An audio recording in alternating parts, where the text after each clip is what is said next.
नमस्कार दोस्तों, स्वागत है आपका 14 अगस्त के सामयिकी ऑडियो आर्टिकल प्रोग्राम में।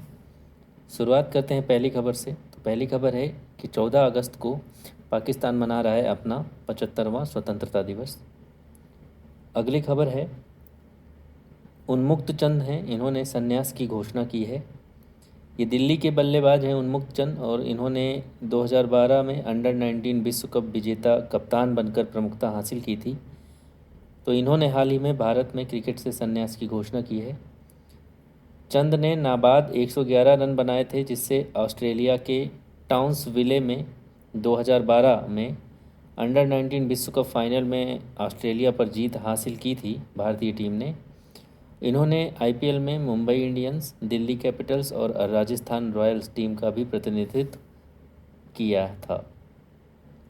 अगली खबर है भारतीय नौसेना से कि भारतीय नौसेना ने सी कैट अभ्यास में भाग लिया है। तो भारतीय नौसेना ने अगस्त 2021 में सिंगापुर में अमेरिकी नौसेना के नेतृत्व वाले दक्षिण पूर्व एशिया सहयोग और प्रशिक्षण सी कैट फुल फॉर्म है इसका सैन्य अभ्यास में अपने समुद्री युद्धाभ्यास का प्रदर्शन किया है। इस सैन्य अभ्यास में 20 अन्य साझेदार देशों की नौसेनाएं भी शामिल थी। अगली खबर है कि सीसीआई यानी भारतीय प्रतिस्पर्धा आयोग ने ग्रोफर्स में जोमेटो के निवेश को मंजूरी दे दी है।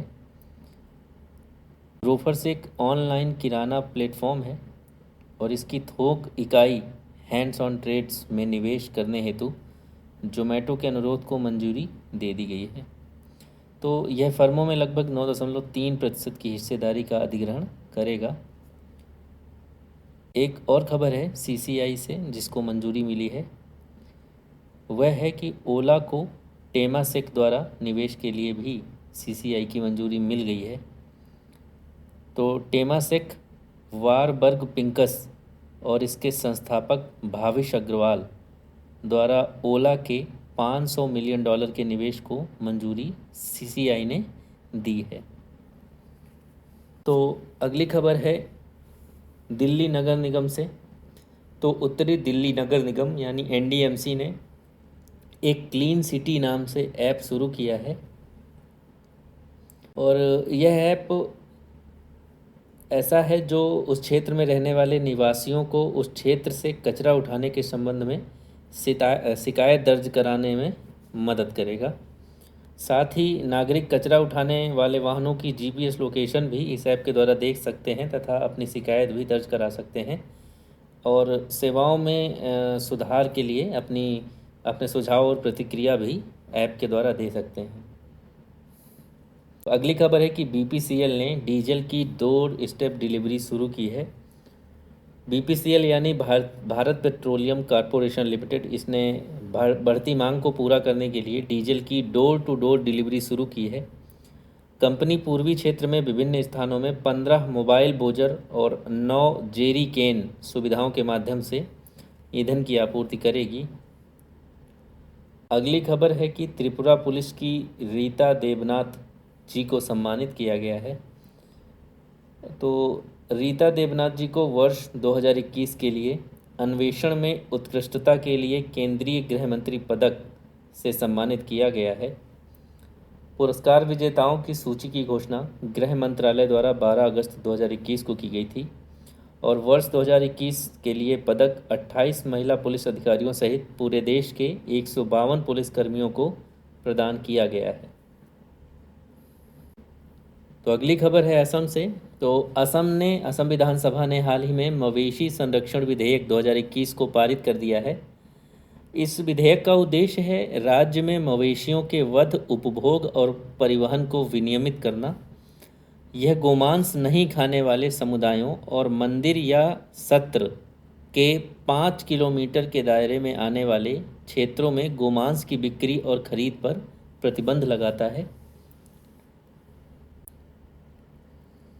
अगली खबर मणिपुर से है। तो 13 अगस्त को मणिपुर अपना देशभक्त दिवस मना रहा है। पूरे राज्य में 1891 में एंग्लो मणिपुर युद्ध में अपने प्राणों की आहुति देने वाले वीरों की याद में देशभक्ति दिवस मनाया जाता है। अगली खबर है कि पेट्रोलियम मंत्री ने 11 खिलाड़ियों को सम्मानित किया है। तो हमारे पेट्रोलियम और प्राकृतिक गैस मंत्री हैं हरदीप सिंह पुरी जी।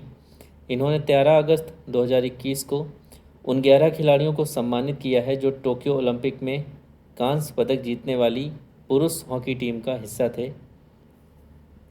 तो ये खिलाड़ी पेट्रोलियम स्पोर्ट्स प्रमोशन बोर्ड यानी PSPB हॉकी खिलाड़ी हैं जो मंत्रालय की विभिन्न सार्वजनिक क्षेत्र की कंपनियों के कर्मचारी हैं। उन्होंने 11 में से प्रत्येक खिलाड़ी को 15-15 लाख रुपए का इनाम देने की घोषणा भी की है।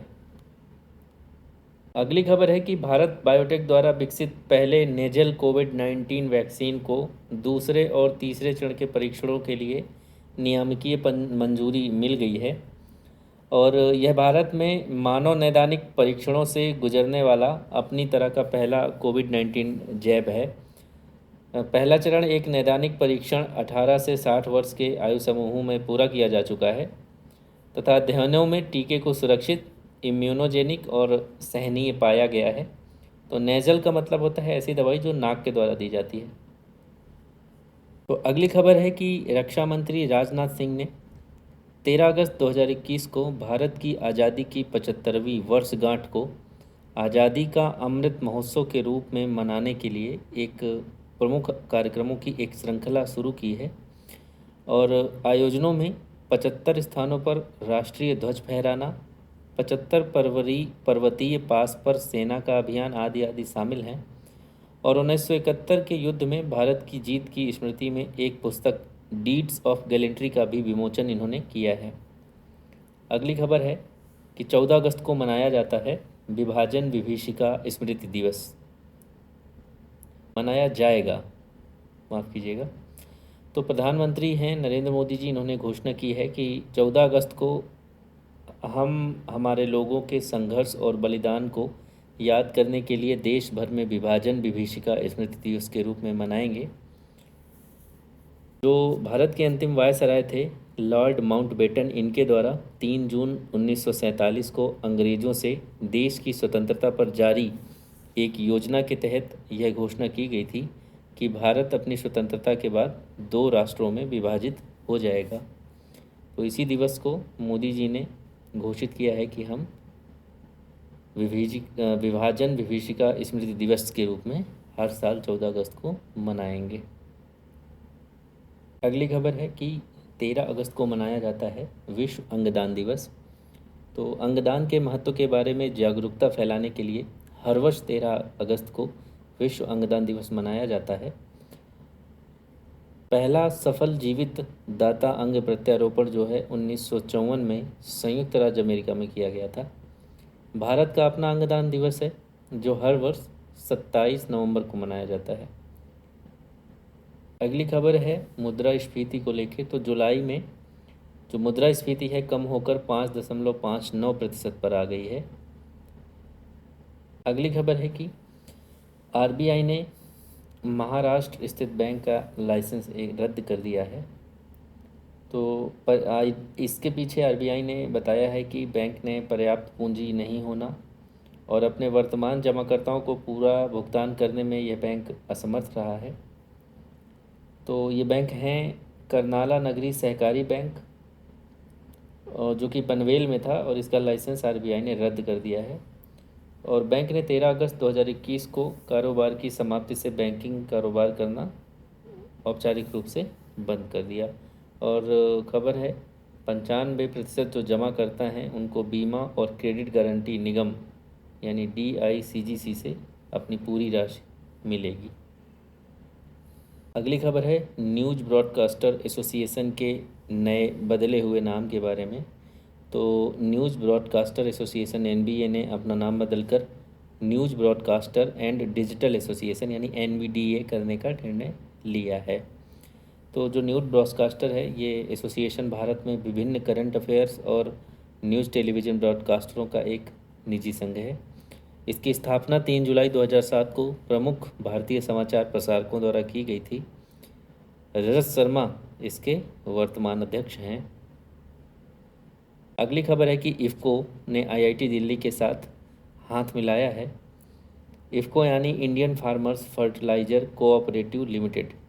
तो इन्होंने कृषि तकनीकी परियोजनाओं पर संयुक्त अनुसंधान करने और दुशस्त्री खेती को बढ़ावा देने के लिए आईआईटी दिल्ली के साथ करार किया है। इफ़को की अनुसंधान और विकास इकाई नैनो बायोटेक्नोलॉजी रिसर्च सेंटर यानी एनबीआरसी अनुसंधान, परामर्श, ज्ञान हस्तांतरण और सहयोगी परियोजनाओं को बढ़ावा देगी। ये दोस्तों थे 14 अगस्त के प्रमुख करंट अफेयर्स। चैनल से जुड़े रहें, पढ़ते रहें। धन्यवाद।